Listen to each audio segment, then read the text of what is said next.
General, I think there's widespread agreement that you're the right man for the job. We need to get you back to your base and get you involved in that deployment. I'm almost tempted to yield back my time so you can get on about that, but I'm not quite convinced that I should do that. Let me ask you about money. We're now spending money for the Pentagon that was decided more than a year ago. And that's because of our failure to have a defense appropriation bill. We're about to do another continuing resolution. People in this town, from the administration really to DOD to the Congress, seem to sort of view this as an inconvenience and a little bit of a lapse. How big of a problem is this? And I've got several questions, but is this merely an inconvenience, or is CENTCOM going to really take a hit because we can't do our job?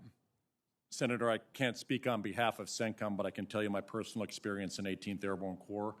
When we have prolonged CRs, it affects readiness, it affects our ability to train, it affects our combat training centers, our rotary wing flight hours, and I have 2 Armor Brigade combat teams in the 18th Airborne Corps. They're very expensive to operate.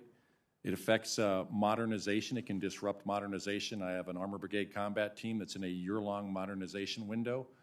They'll emerge as the most modernized Armor Brigade combat team in the Army. CRs can disrupt that. I don't know the impact if it was to take it all the way out through the year. And then I have a second one that's Armor Brigade combat team that's going in this summer. And lastly, it can affect quality of life. It stops the prevention of new starts, such as military construction for barracks, motor pools, and child development centers.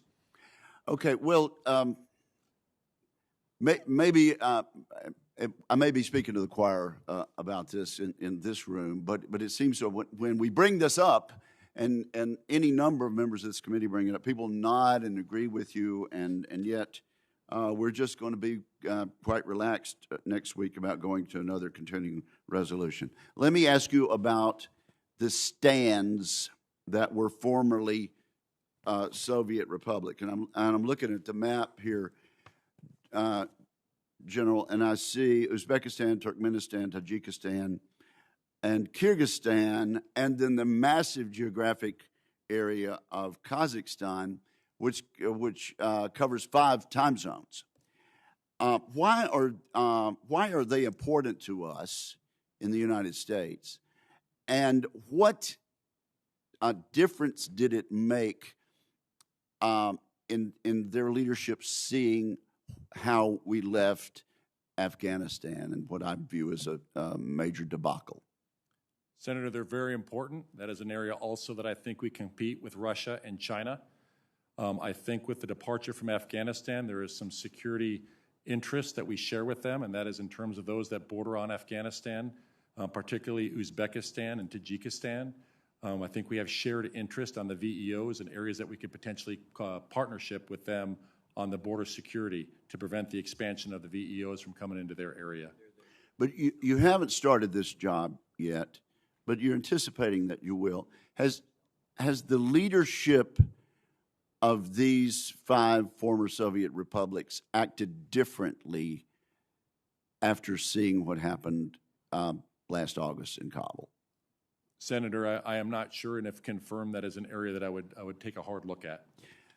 If Russia invades Ukraine, how will that, in your judgment, affect how these 5 former Soviet republics view their neighbor to the north in the United States?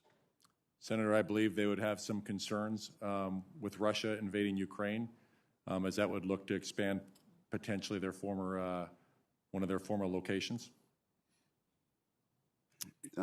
Thank you. Well, good luck to you, and I'm going to yield you a whole 30 seconds to get back and get that deployment going. Thank you, Senator. Yield back. Thank you, Senator.